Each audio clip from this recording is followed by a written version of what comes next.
Deixe sua Bíblia aberta no livro do Gênesis, no capítulo 39. Deixa eu entrar na cor do meu tablet aqui. Livro do Gênesis, capítulo 39. Glórias a Deus. Aleluia. Curve sua cabeça por um breve momento. Pai, em nome de Jesus, nós já te louvamos, já te adoramos, Senhor. Quero te agradecer, Senhor, pela tua presença neste lugar que é real, Pai. Muito obrigado. Senhor, está aqui a tua palavra, Senhor. E a tua palavra, ela é uma faca, Senhor, que tem dois lados de corte. E para falar ao teu povo, com certeza ela já falou ao meu coração. Eu quero nessa noite, em nome de Jesus, Pai, em nome de Jesus, te pedir, Senhor, que tudo aquilo que o Senhor vem colocando no meu coração possa chegar, Senhor, de uma forma verdadeira, Senhor, impactante ao coração dos teus filhos. Assim eu te agradeço, em nome de Jesus. Amém. Deixe sua Bíblia aberta no livro do Gênesis, capítulo 39. Mas antes eu leio um versículo que está em Eclesiastes, capítulo 9, versículo 10.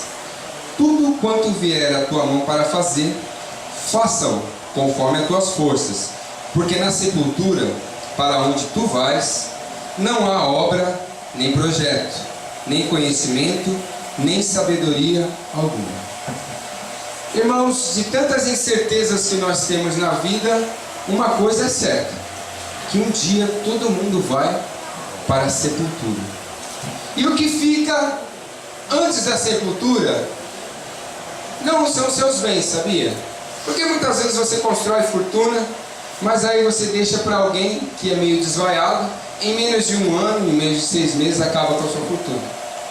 O que fica não é as suas roupas, o que fica não é o seu carro, mas o que fica são as suas obras.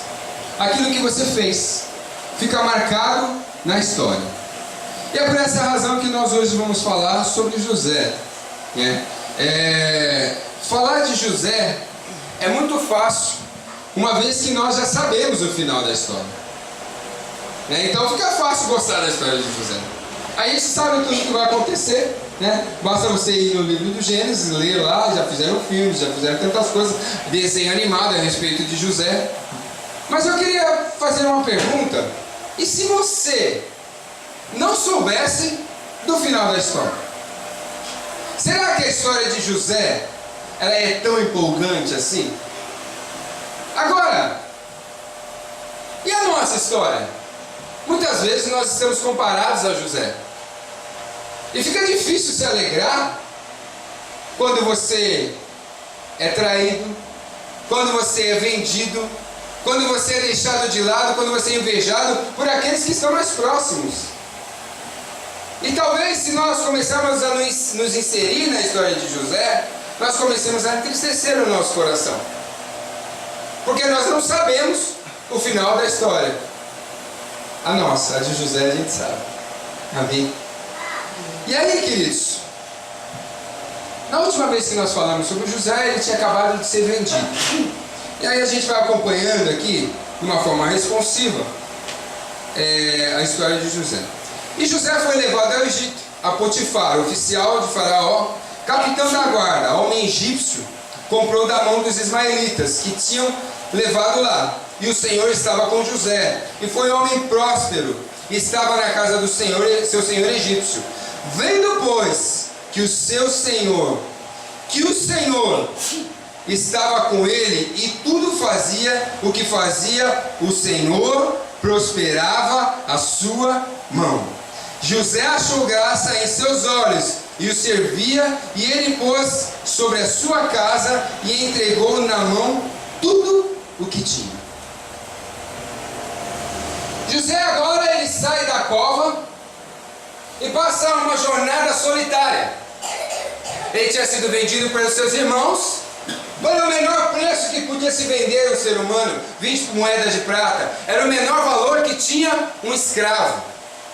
E agora ele está numa jornada solitária, longe do seu pai, longe da sua casa, longe dos seus irmãos, longe dos seus amigos, para uma terra para onde ele não sabia onde iria. Só que a Bíblia fala que quando ele entra na casa de Potifar, tudo que ele começa a fazer prosperava. Mas existe uma razão porque tudo que José fazia prosperava. Porque o Senhor era com ele. O Senhor era com José. Às vezes nós achamos que o pai nos abandonou, o amigo nos abandonou, o nosso amor nos abandonou, o namorado, a namorada, o filho, a filha. E muitas vezes nós nos encontramos assim, mesmo enfiados num contexto onde estão todas as pessoas, mas estamos sozinhos, estamos solitários.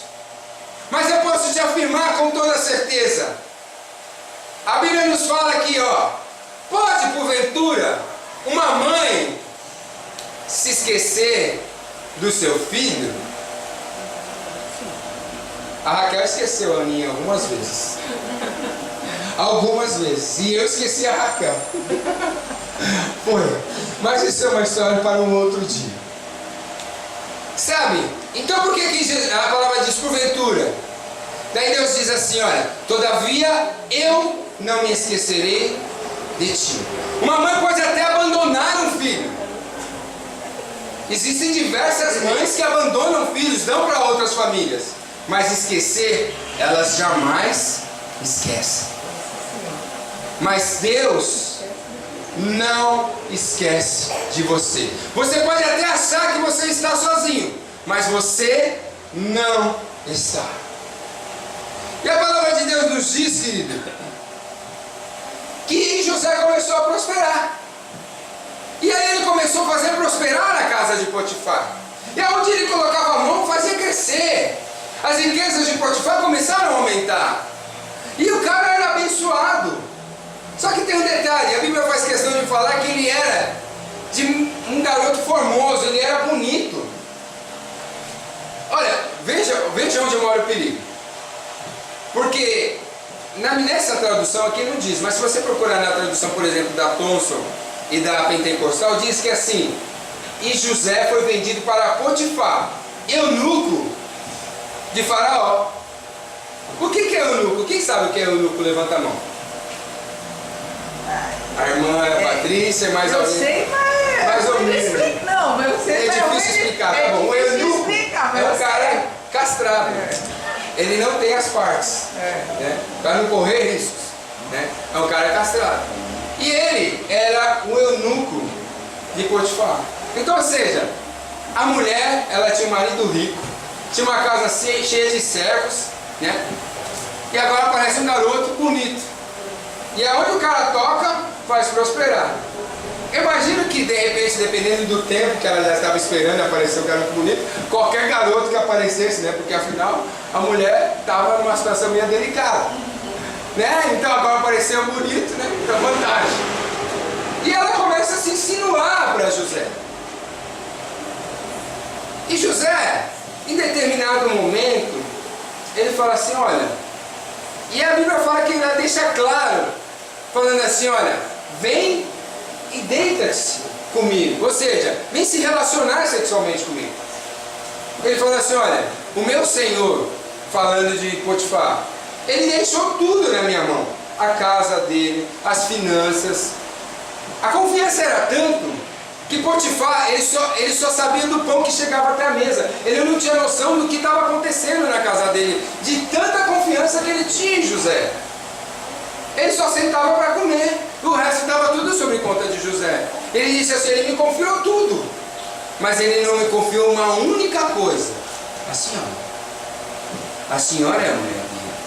E começou aquele jogo de estica e puxa, não, vem para cá, eu quero me relacionar com você, eu quero me deitar com você.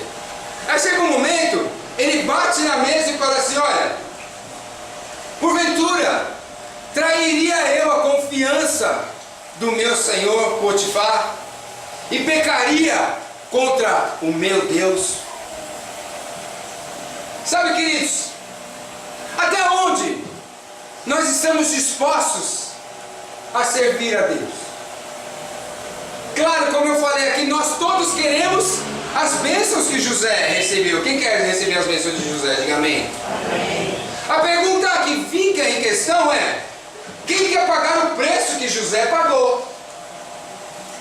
Porque ele não quis tocar na mulher de Potifar, primeiro, porque ele honrava aquela pessoa a quem Deus colocou sobre ele. Está lá escrito em Timóteo: aquele que é servo, sirva a seu Senhor como se estivesse servindo a Deus. Muitas vezes nós queremos: não, eu estou submisso a Deus e não estou mais submisso a ninguém. Não, meu patrão não me manda. Sabe, não é porque eu tenho funcionários aqui, né? Mas conta-se uma história que o funcionário chegava: não, porque o meu Deus, porque eu sou crente, porque o senhor é o filho do capeta. Eu conheci um cara que o patrão dele, eu conheci, chamou ele para fazer hora extra e falou: para trás de mim, Satanás. Ele falou, sério. E aí a gente fica classificando as pessoas, mas essa autoridade que Deus colocou sobre nós. E aí o filho do diabo falou assim: agora o filho do diabo vai mandar o filho de Deus embora. Você é o primeiro da lista a ser mandado embora. Então a palavra de Deus diz o seguinte: aquele que é servo, sirva o seu Senhor como se estivesse servindo a Deus. Primeiro ele respeitava ao seu Senhor, e depois ele jamais pecaria contra Deus. E a gente não entende, porque algumas áreas da nossa vida não são como a de José. Sabe, José, ele preferiu estar firme na presença de Deus. Quer a bênção de José? Comece a pagar o preço que ele pagou. Qual é a mulher de Potifar que tem se colocado à sua frente? Você pode falar assim: não, irmão Deus, eu não tenho problema com sexo, eu não tenho problema com adultério, não tenho problema com a fornicação, mas muitas vezes tem problema com o dinheiro, mas muitas vezes tem problema com a língua, muitas vezes tem problema com os olhos, com a inveja. Às vezes nós temos uma mulher de Potifar dentro do nosso coração, que não necessariamente é essa mulher. Qual é a mulher de Potifar? O que te afasta da presença de Deus? O que te faz pecar contra Deus? O que te faz trair as pessoas que estão do seu lado? Mas José, não, ele falou: não. Mas a mulher não se deu por satisfeita. E no ato que ele recusou, que ele fugiu. E quando a Bíblia fala que ele fugiu mesmo. Saiu correndo. Ele pegou a cruz e falou assim: sai, Satanás, reto, sai de mim. Não, ele fugiu. Porque talvez se ele ficasse, ele pecasse. Sabe, e às vezes nós traçamos uma linha muito tênue, que é perigoso para nós. E a gente fica brincando com o diabo, brincando de: eu não vou pecar, eu não vou pecar. Mas até onde você é forte? Até onde? A Bíblia fala, queridos, para fugir, sabe do que? Da aparência do mal. Diga lá do mal. Se eu tenho fragilidade em uma área da minha vida, para que eu vou ficar me testando? Para que eu vou ficar me testando? Para quê? Para cair? Então tome cuidado com a mulher de Potifar da sua vida. Também não fique andando nessa linha não. Se o diabo aparecer na sua frente, querido, corre, mas corre mesmo. E ele fugiu. Só que nessa feita, a mulher foi e agarrou as roupas dele e começou a inventar um monte de mentira a respeito dele. E começou a gritar dizendo: olha, ele me agarrou, ele tentou me estuprar, ele tentou me violentar. E quando a notícia chegou até Potifar, ele chamou José e falou: olha, eu sou obrigado a te punir. Mas olha que coisa interessante, como Deus é. Porque Deus move o coração daqueles que estão à sua volta, ainda que eles não sejam crentes, ainda que eles não sirvam a Deus. Porque um escravo, quando ele era preso, ele era obrigado a ir para o cárcere dos escravos, aonde lá não tinha boiada, aonde o chicote estralava mesmo.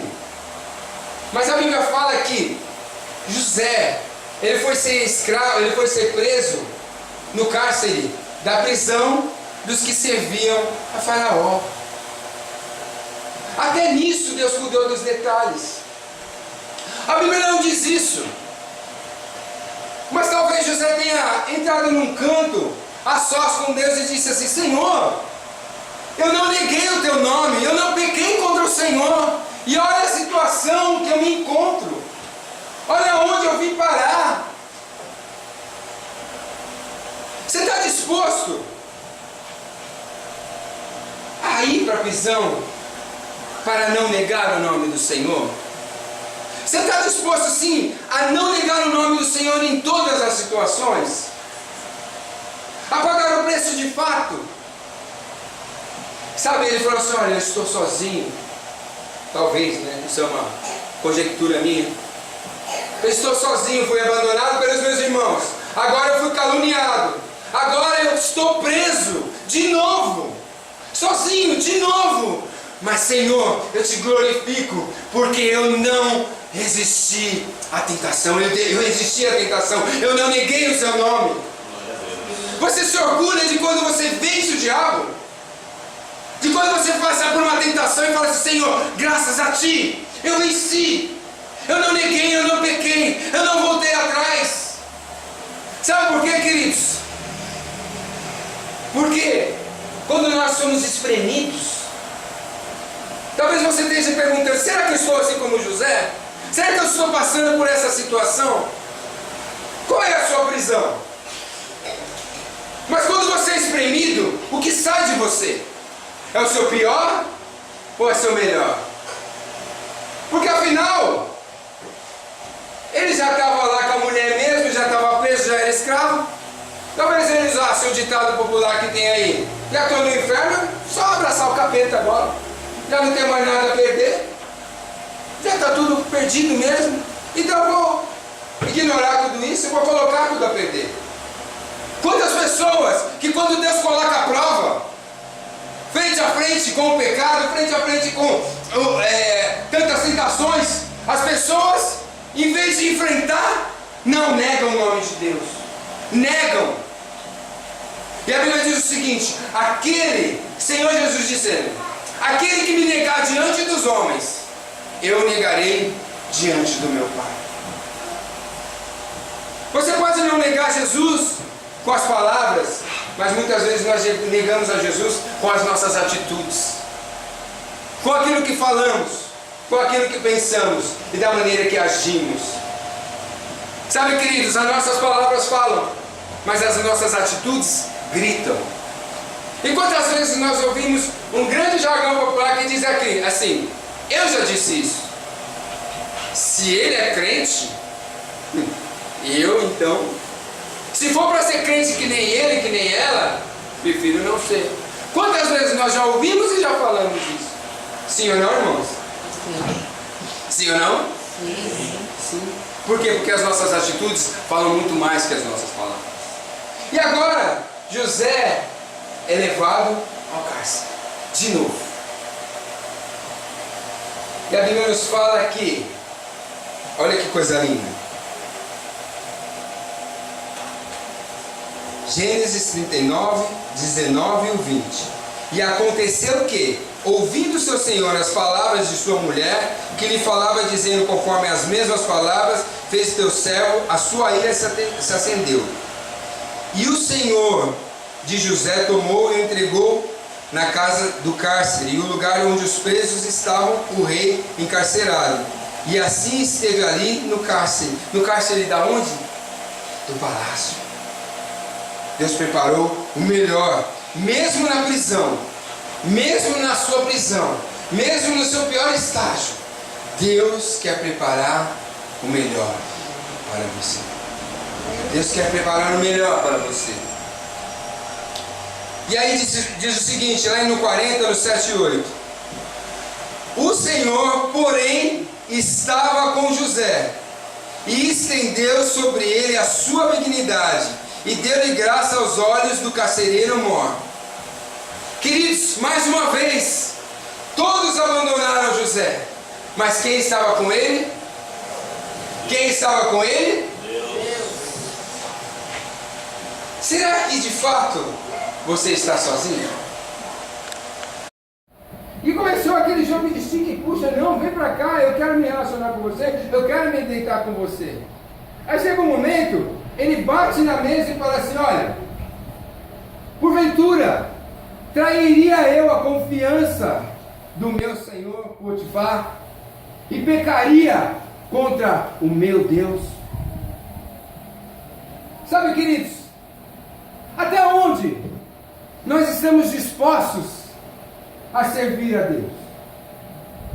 Claro, como eu falei aqui, nós todos queremos as bênçãos que José recebeu. Quem quer receber as bênçãos de José? Diga amém. Amém. A pergunta que fica em questão é: quem quer pagar o preço que José pagou?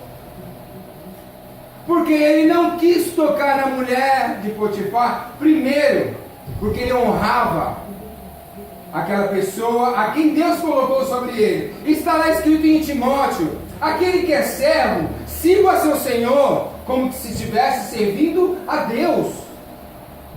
Muitas vezes nós queremos: ah não, eu estou submisso a Deus e não estou mais submisso a ninguém. Ah não, meu patrão não me manda. Sabe, não é porque eu tenho funcionários aqui, né? Mas conta-se uma história que o funcionário chegava: não, porque o meu Deus, porque eu sou crente, porque o senhor é filho do capeta. Eu conheci um cara que o patrão dele, eu conheci, chamou ele para fazer hora extra, ele falou: para trás de mim, Satanás. Ele falou, sério. E aí a gente fica classificando as pessoas, mas essa é a autoridade que Deus colocou sobre nós. E aí o filho do diabo falou assim: agora o filho do diabo vai mandar o filho de Deus embora. Você é o primeiro da lista a ser mandado embora. Então a palavra de Deus diz o seguinte: aquele que é servo, sirva ao seu Senhor como se estivesse servindo a Deus. Primeiro ele respeitava ao seu Senhor, e depois ele jamais pecaria contra Deus. E a gente não entende, porque algumas áreas da nossa vida não são como a de José. Sabe, José, ele preferiu estar firme na presença de Deus.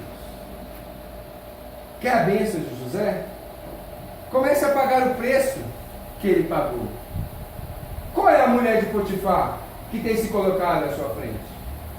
Você pode falar assim: não, irmão, eu não tenho problema com sexo, eu não tenho problema com adultério, não tenho problema com fornicação, mas muitas vezes tem problema com dinheiro, mas muitas vezes tem problema com a língua, muitas vezes tem problema com os olhos, com a inveja. Às vezes nós temos uma mulher de Potifar dentro do nosso coração, que não necessariamente é essa mulher. Qual é a mulher de Potifar? O que te afasta da presença de Deus? O que te faz pecar contra Deus? O que te faz trair as pessoas que estão do seu lado? Mas José, não, ele falou não. Mas a mulher não se deu por satisfeita. E no ato que ele recusou, que ele fugiu. E quando a Bíblia fala que ele fugiu mesmo. Saiu correndo. Ele pegou a cruz e falou assim: sai, Satanás, reto, sai de mim. Não, ele fugiu. Porque talvez se ele ficasse, ele pecasse. Sabe, e às vezes nós traçamos uma linha muito tênue, que é perigoso para nós. E a gente fica brincando com o diabo, brincando de: eu não vou pecar, eu não vou pecar. Mas até onde você é forte? Até onde?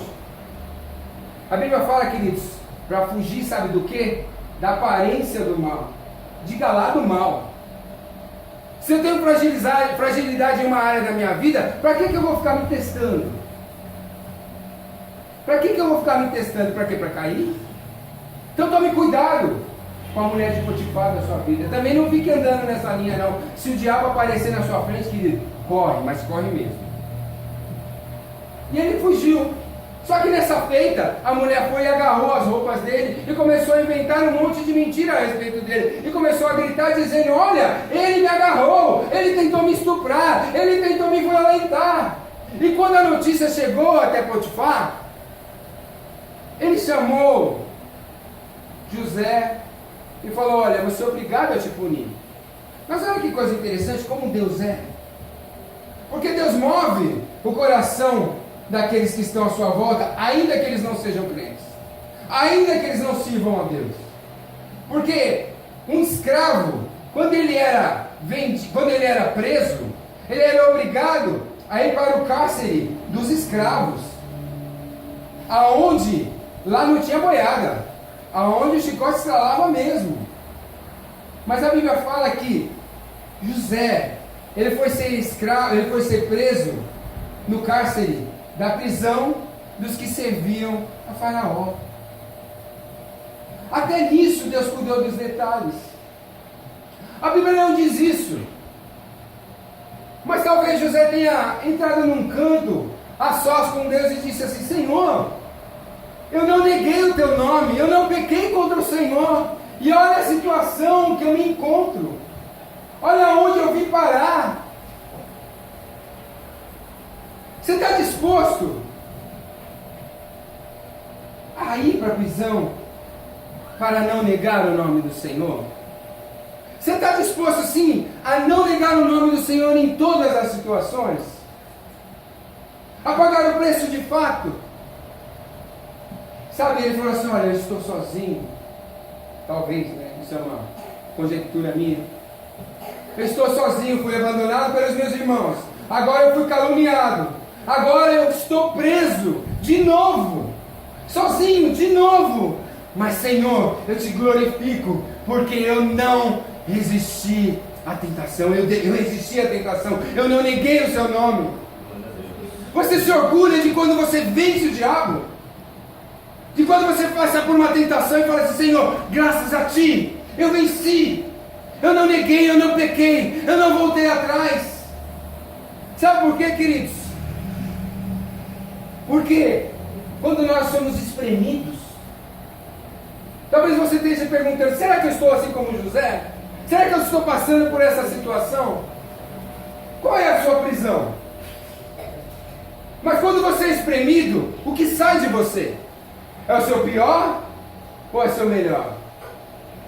Porque afinal, ele já estava lá com a mulher mesmo, já estava preso, já era escravo. Talvez eles achem um ditado popular que tem aí: já estou no inferno, só abraçar o capeta agora. Já não tem mais nada a perder. Já está tudo perdido mesmo. Então eu vou ignorar tudo isso e vou colocar tudo a perder.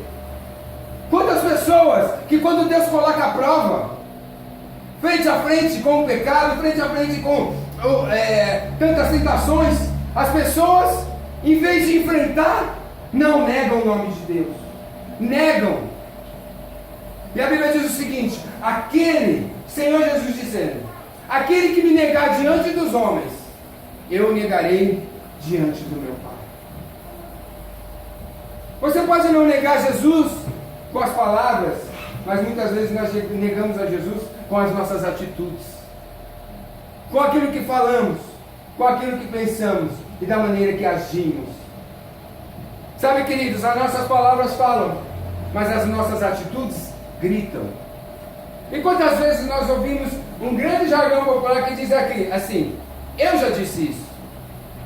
Se ele é crente, eu então, se for para ser crente que nem ele, que nem ela, prefiro não ser. Quantas vezes nós já ouvimos e já falamos disso? Sim ou não, irmãos? Sim ou não? Sim. Por quê? Porque as nossas atitudes falam muito mais que as nossas palavras. E agora, José é levado ao cárcere, de novo.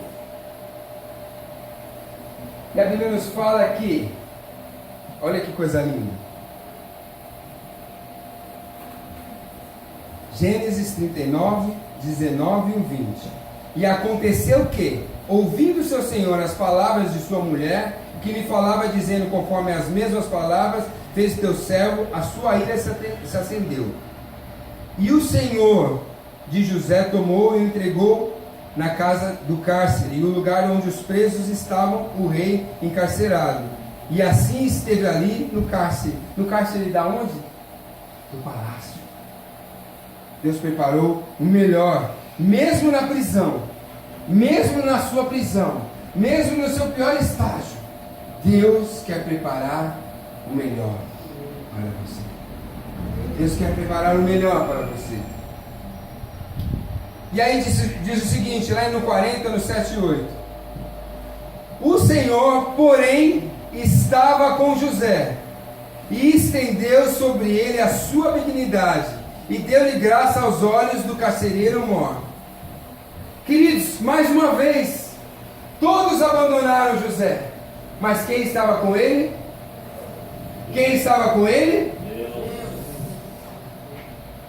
Será que de fato você está sozinho? No pior do pior. Sabe o que a gente aprende com isso? que Deus não nos quer livrar da prova. Deus não quer nos livrar de uma situação difícil. Deus não quer nos impedir de passar pela cova dos leões. Deus não quer nos impedir de entrar na fornalha ardente. Deus não quer nos impedir de entrar na prisão. Deus quer ir conosco. Porque é onde você aprende, querido, é na luta, é na dificuldade, é no pior estágio. Se eu nessa noite perguntar para você, me fale alguns momentos felizes da sua vida, eu tenho certeza que muitos de vocês vão fazer um esforço enorme para lembrar de um momento que te deixou muito feliz. E se você achar esses momentos, talvez caiba nos dedos de uma mão, ou de duas, mas não passa muito disso.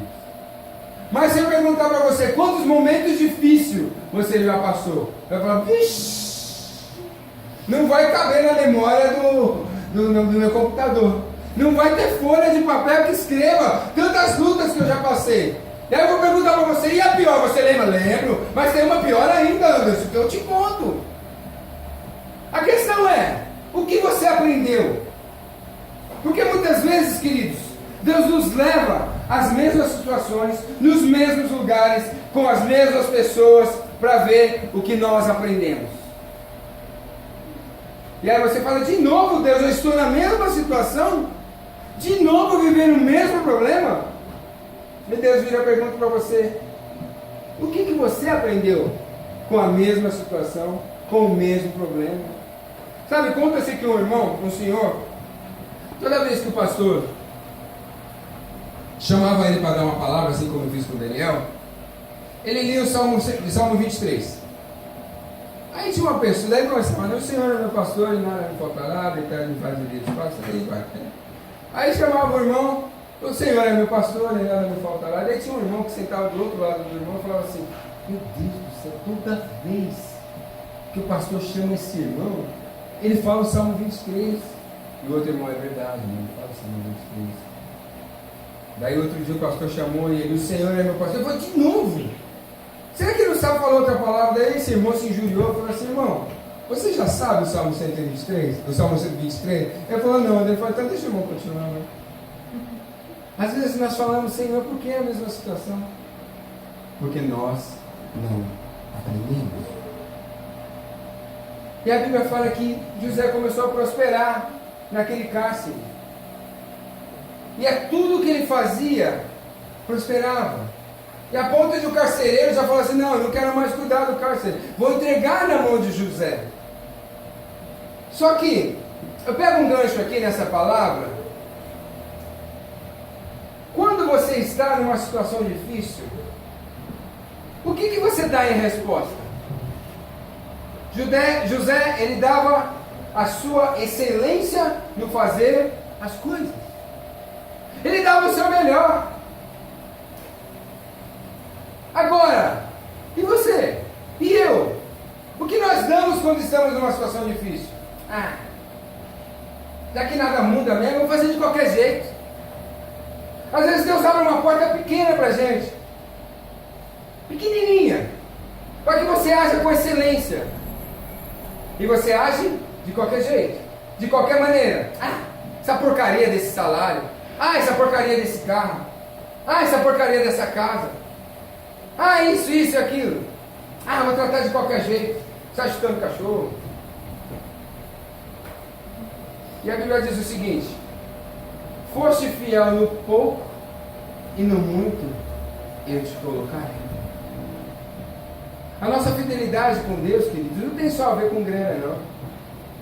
A nossa fidelidade com Deus tem a ver com a excelência daquilo que nós fazemos. Às vezes fala assim, poxa, eu não sou promovido no meu trabalho, mas você está sendo excelente naquilo que você faz. Meu negócio não prospera, mas você está sendo excelente naquilo que você faz. Sabe, eu tive um cliente, imagina um cara chato. Era aquele cliente que dava, sabe, gastura quando entra na loja. Você conhece desse irmão, aqueles que dá coisa assim. Ele encostava pro carro e falava, Jesus amado, manda o capeta, mas não manda esse cara. Nossa, aquele lá me dava. E ele chegava para mim e falava, você é isso, você fez aquilo, você consertou aqui errado, você consertou aqui errado, você fez desse jeito. E eu tinha que engolir a seco, porque eu tinha feito errado. Na verdade, o que ele estava cobrando é que eu fosse excelente, que eu fosse bom naquilo que eu fizesse. E aquele cara me encheu tanta paciência que eu falei assim, eu vou fazer esse cara engolir essas palavras. Eu fui, me profissionalizei, melhorei nos cursos, fiz algumas atualizações daquilo que eu não entendia. E aí até que eu cheguei eu falava, fala meu gente, fala agora, fala de tudo que eu quero ver. Toma sua bicicleta, acha um problema. E sabe, aquele cliente que eu tinha gastura a ponto de discutir com ele, mas certa vez eu devolvi o dinheiro para ele, hoje nós somos bons amigos. Ele foi um dos piores clientes meus, nesse quesito, mas foi um dos melhores, que fez extrair de mim o meu melhor.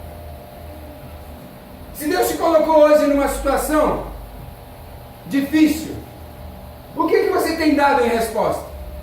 O seu melhor? O seu pior? Ou o seu mais ou menos?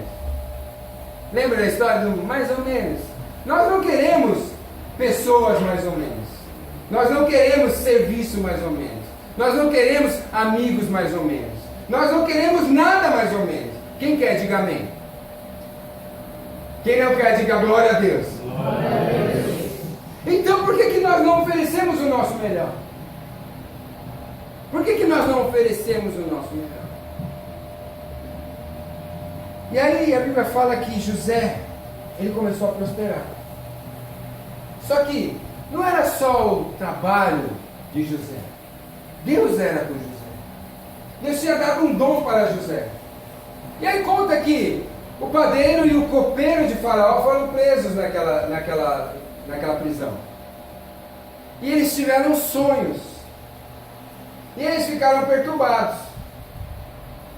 E José diz que acordou e viu que eles estavam perturbados. E ele já foi logo perguntar. Acho que José ele era meio que assim como eu. Às vezes a gente está numa lama ferrada, né? Está numa situação que só Deus pode dar graça. Aí você encontra alguém com a cabeça baixa, triste, deve ser, o que foi? O que aconteceu? Você não está podendo resolver nem o seu problema. O que aconteceu? O que está acontecendo com você? Eu vou orar com você. Tá vendo? Oh, meu Deus do céu. Aí você já tinha um problema, agora tem dois, né? O seu e da pessoa. Eu não sei se vocês é assim, mas eu sou. Eu não posso ver ninguém. O que aconteceu? Meu Deus do céu. Aí a gente já vai se preocupar com o irmão. Mas glória a Deus por isso. Porque José tinha essa sensibilidade. E ele falou assim, nós tivemos um sonho. E esse sonho nos perturbou.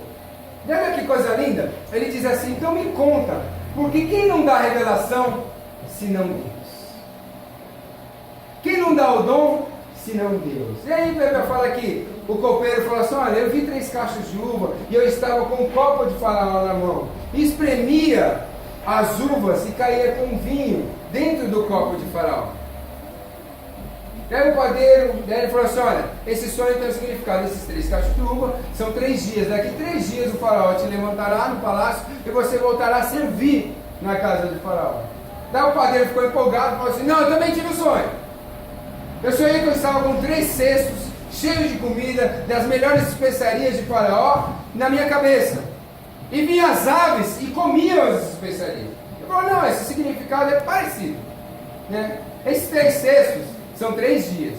Daqui 3 dias, Faraó vai te chamar para o palácio. Mas não vai ser para restituir o cargo, não. Vai ser para cortar a sua cabeça.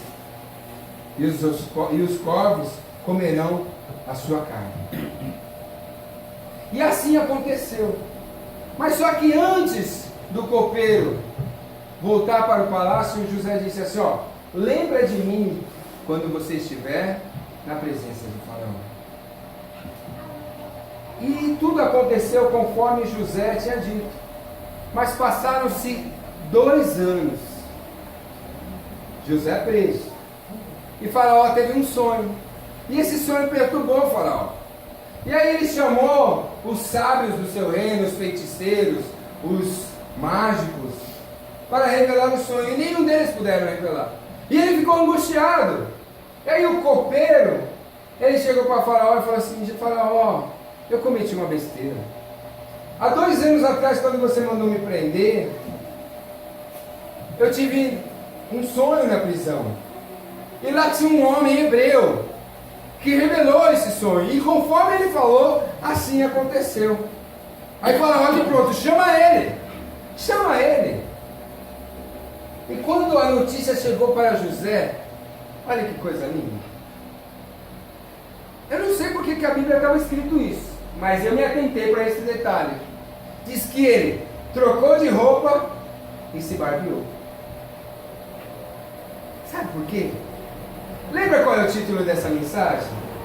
Deus não coloca sonhos no coração de ninguém que ele não esteja disposto a realizar. Quando nós temos um sonho no coração, nada apaga, nada tira, e nós esperamos e esperamos com alegria, e sabemos que Deus vai realizar. A diferença daquele que crê em Deus, daquele que não crê, é que se fosse uma pessoa que não acreditasse na esperança em que Deus dá, vai falar, não vou trocar de roupa não, vou pedido mesmo. Não vou fazer a barba não, vou lá e volto. Você sabe por quê? A Bíblia não diz isso, mas eu tenho certeza, eu me coloco no lugar de José, eu a garanto. Porque José tinha certeza que ele não ia voltar para o cárcere. E você? Como que você está esperando a sua bênção?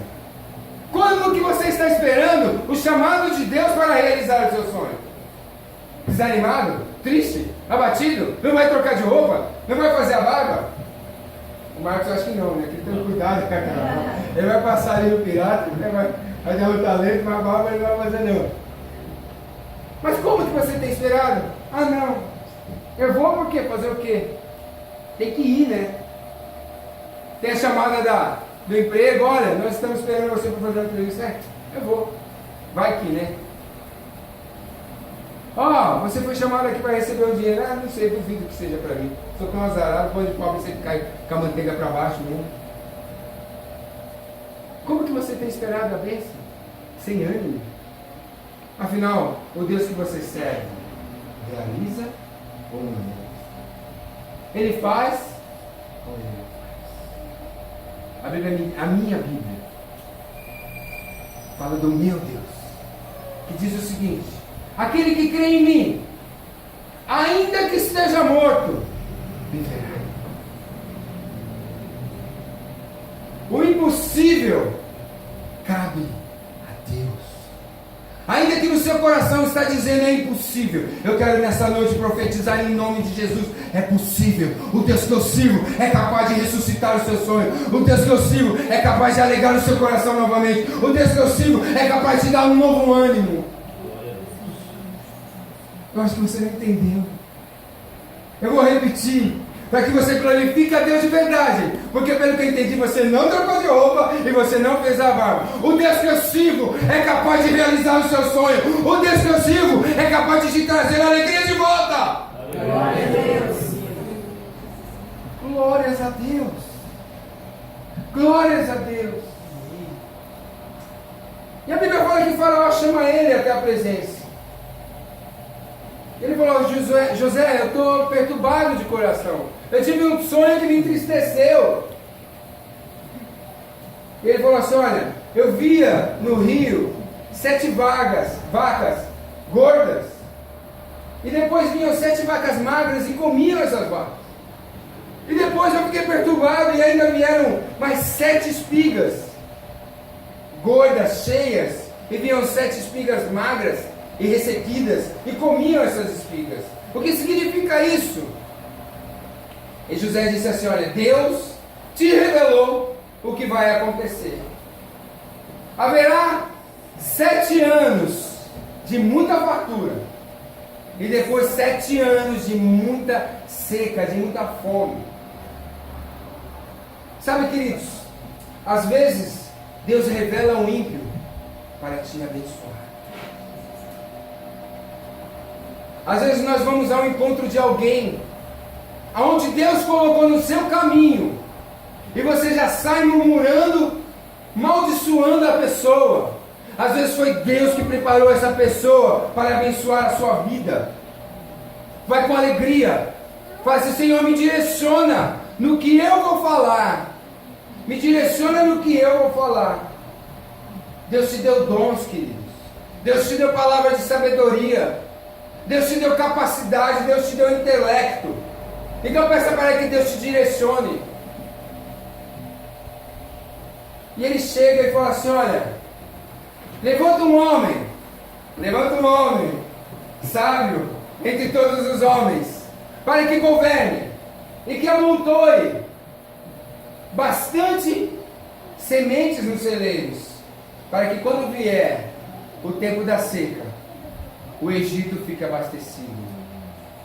E a Bíblia fala que Faraó de pronto, ele falou assim, bom, já que eu chamei um monte de gente que não foi capaz de revelar o sonho, isso é uma tradução minha, já que eu chamei um monte de gente que não foi capaz de revelar o sonho, e só você teve essa revelação, e Deus te capacitou, eu vou te erguer, José, para ser governador do Egito. E eu só vou ser acima de você, se eu estiver sentado no trono. Fora do trono, eu estou abaixo de você. E a Bíblia fala que Faraó trouxe colares e trouxe anel. Anel significa autoridade. Nessa noite, levante a sua mão. Eu quero profetizar sobre a sua vida. Eu profetizo sobre a sua vida. Deus vai enviar pessoas.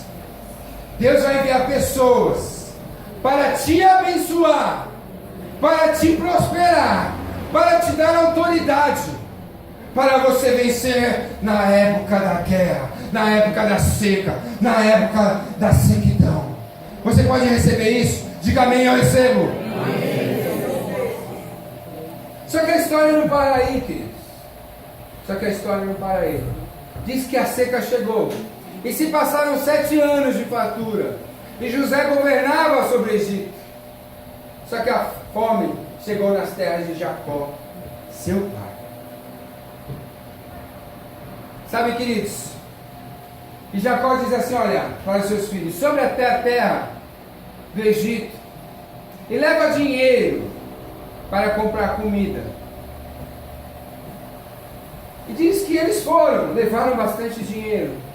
E quando eles se deparam, quando eles chegam até a presença de José, que era o governador, a Bíblia fala que José os reconheceram. E eles se prostraram diante de José. E na mesma hora, o que veio à mente de José? Sim. Sabe quantos anos haviam se passado, queridos? 20 anos. José foi vendido com 17 anos. 3 anos ele ficou na casa de Potifar e de Faraó. É isso aí. Bom, enfim, 20 anos, eu perdi a conta. Mas foi 20 anos. 20 anos depois, e o sonho se realizou. Eu vou contar um testemunho para vocês. Já contei algumas vezes, quem não ouviu, vai ouvir de novo, quem não ouviu, vai ouvir pela primeira vez. Eu, quando eu era pequeno, eu fui criado pela minha avó. E eu era moleque de rua, não parava dentro de casa. E eu visitava todas as casas da vila. Todas as casas. Morava no extremo da Zona Leste. Andava descalço, maloqueiro, falava um monte de palavrão, subia nas telhadas das mulheres, quebrava as telhas para catar pipa, era terrível. E algumas casas que eu ia, eu era tocado dessas casas. E havia algumas pessoas que falavam assim, olha, esse cara vai ser marginal, esse cara vai ser ladrão, esse cara vai ser estatística. E no meio do caminho, irmãos, algumas coisas até aconteceram, que realmente parecia que ia dar tudo errado. Parecia. Aí Deus foi acertando daqui, acertando dali, acertando de acolá. E se passaram, José foi 20. No meu caso foram mais de 30 anos. E Deus me colocou na condição de pastor. E eu fui convidado para celebrar um casamento de um amigo, de um parente meu, de uma parente minha. E nesse casamento eu confesso que eu não sabia. Estavam todas essas pessoas que me colocaram para fora, que disseram que eu ia ser marginal, que disseram isso, aquilo. aquilo e aquilo. E essa minha prima, ela fez questão de falar assim, olha, irmão Anderson, fala o que Deus colocar no seu coração, mas boa parte das pessoas que vão estar lá não são crentes. Eu falei, Senhor, me dá uma palavra que alcance todos os corações. E eu comecei a ministrar naquele casamento, e eu vi algumas pessoas chorando. E aí eu vi outras, e entre essas outras estavam essas pessoas. Foi o primeiro casamento que celebrava. Feliz, porque Deus me deu uma palavra. Aí veio uma pessoa em especial, que me colocou uma vez para fora de casa, trancou o portão e falou, não entra. Ela falou assim, Anderson, parabéns, você é uma bênção. Que família linda. Que mensagem que falou ao meu coração. E eu no meu coração dizia assim, Senhor, muito obrigado. 1 Coríntios, capítulo 6, melhor dizendo, no capítulo 1, versículo 6, que Deus é o Senhor das coisas loucas. Ele escolheu as coisas loucas desse mundo para confundir as sábias. Ele levanta aquele que não é para confundir aquele que é. Ele faz aquilo que não é ser para aquele confundir aquele que se acha ser. É claro que essa trajetória foi construída a respeito de muitas dores e muitas dificuldades. Mas Deus realizou um sonho no meu coração. Porque uma vez, queridos, alguém disse para minha mãe, na minha frente, eu superei, está superado, mas existem palavras que você perdoa, e está perdoado, de verdade está perdoado, mas elas ficam guardadas no seu coração. E disseram assim para minha mãe, o seu filho vai ser a desgraça da sua vida. E graças a Deus, queridos, diz a Raquel, né, que eu sou o chorão da minha mãe. Deus transforma, Deus transforma, Deus muda, Deus realiza sonhos. E aí quando ele vê aqueles homens prostrados, ele lembra do sonho, mas ele não se fez entender que era José. E ali começa uma armação de José. E eles falam assim, quem são vocês? Vocês são espias. Ele fala, não, nós somos filhos de um único homem, pai de 12 filhos, que um está com ele e outro está morto. E nós viemos comprar comida aqui no Egito. Ele falou, não, vocês são espias. Não, nós não somos. E fica aquela discussão. Pois bem, vocês vão ficar presos aqui. Passados 3 dias, José diz assim, olha, eu sou um homem que temo a Deus, portanto eu acredito no que vocês falam. Um de vocês ficará preso aqui, e eu quero que vocês tragam o seu irmão caçula de volta até aqui. E eles subiram do Egito com as suas malas cheias de comida, os seus cavalos, os seus burros cheios de mantimento. E quando eles foram abrir aquelas malas para dar comida aos animais, eles viram que o dinheiro que eles levaram estava dentro dos sacos. E eles ficaram espantados, assustados, e chegaram na terra deles, assustados com tudo aquilo que estava acontecendo. E Jacó, no seu coração, pai deles, já começou a ficar preocupado. E aí ele contou que o governador do Egito gostaria que eles trouxessem de volta Benjamim, que era o filho caçula. Benjamim, né, mãe? Ela sabe de qual história. E aí Jacó ficou atribulado no coração e falou assim, olha, vocês não podem matar todos os meus filhos, porque Simeão tinha ficado preso lá no Egito, para que os outros viessem. Agora já estou sem José, sem Simeão, e se vocês perderem o meu filho Benjamim? Dele, não, pai. Aí o outro irmão disse o seguinte, se você mata os meus 2 filhos, se nós não trouxermos ele de volta. E assim Jacó concordou. E eu queria ler uma palavra, deixa eu ver se eu acho aqui.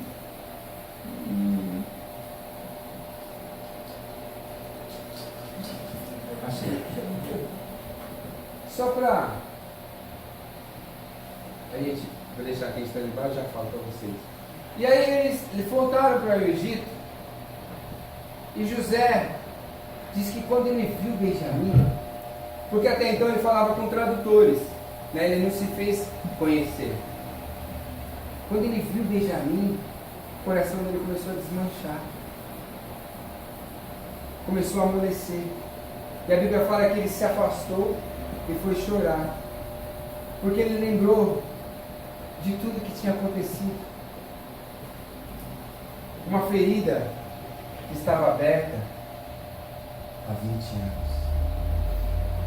Uma ferida que não foi fechada.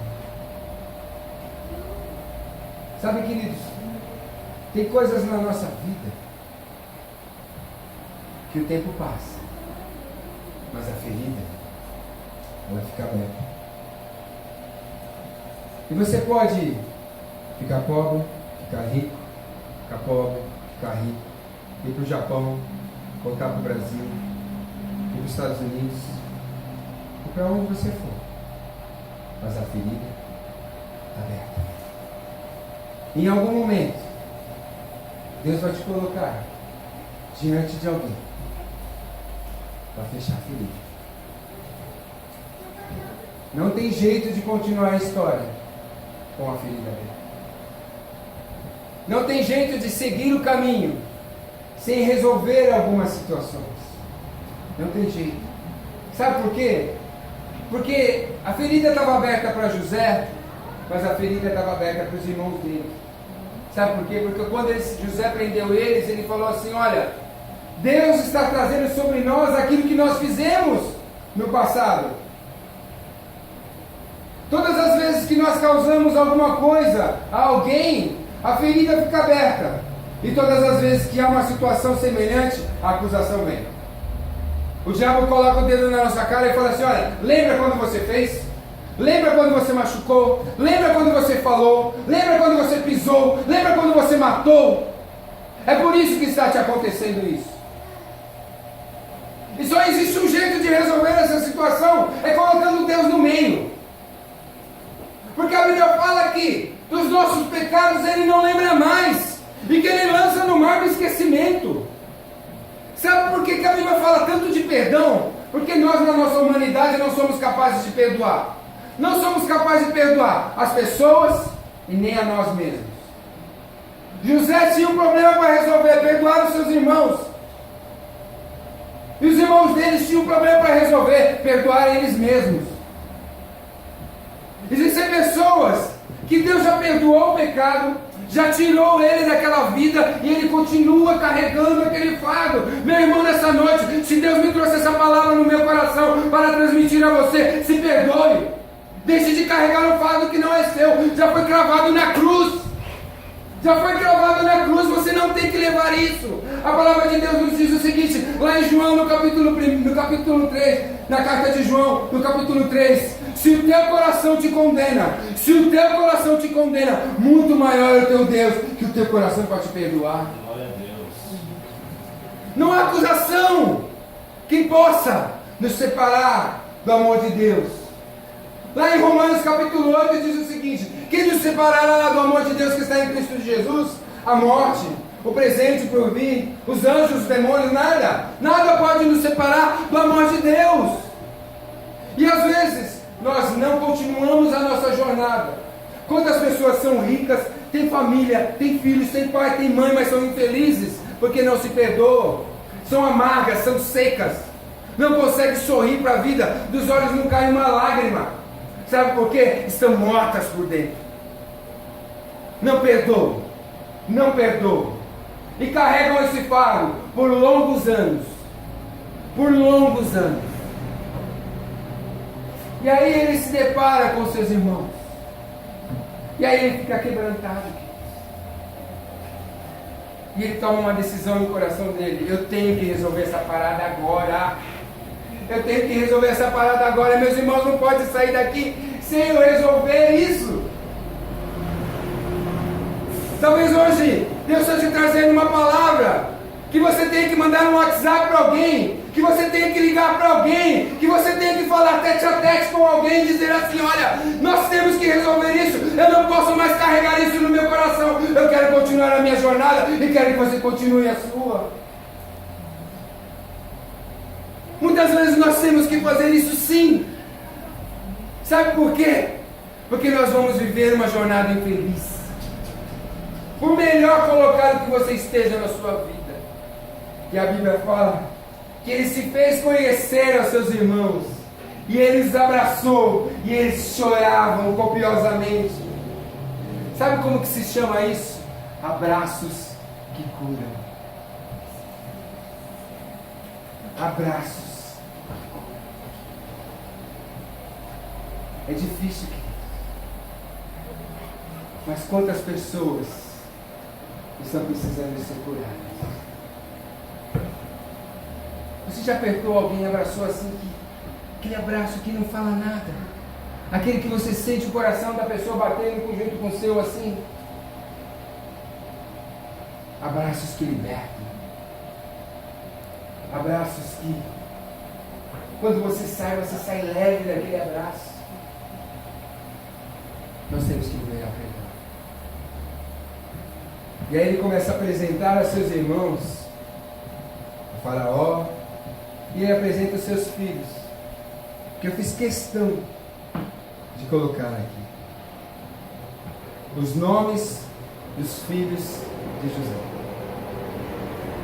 E chamou José ao seu primogênito Manassés, porque disse: Deus me fez enriquecer todo o meu trabalho e de toda a casa do meu pai. E o segundo chamou Efraim, porque disse: Deus me fez crescer no meio da minha aflição.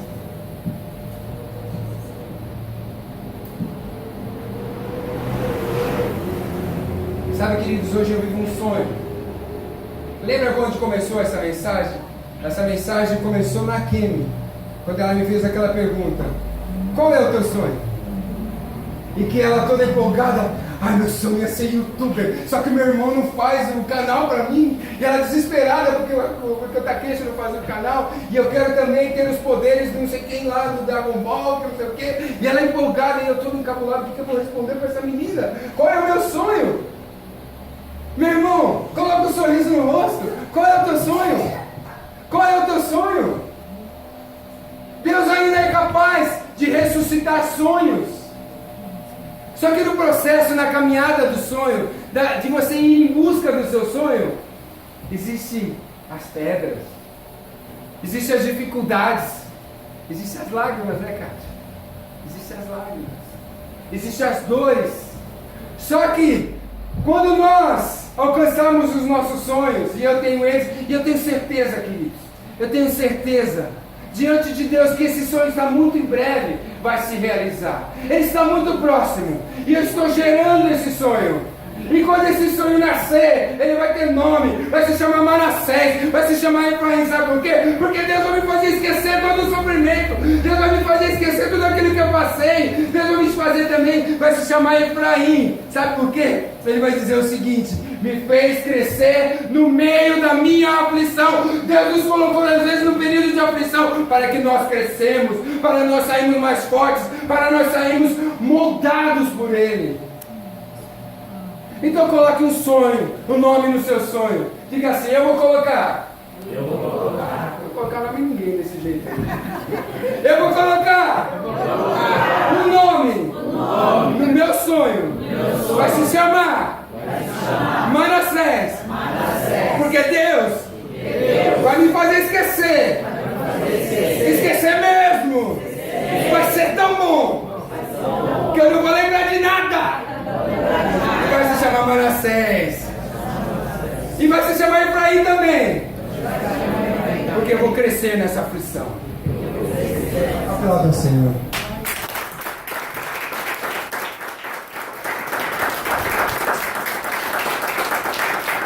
Os irmãos dele foram começar a se justificar.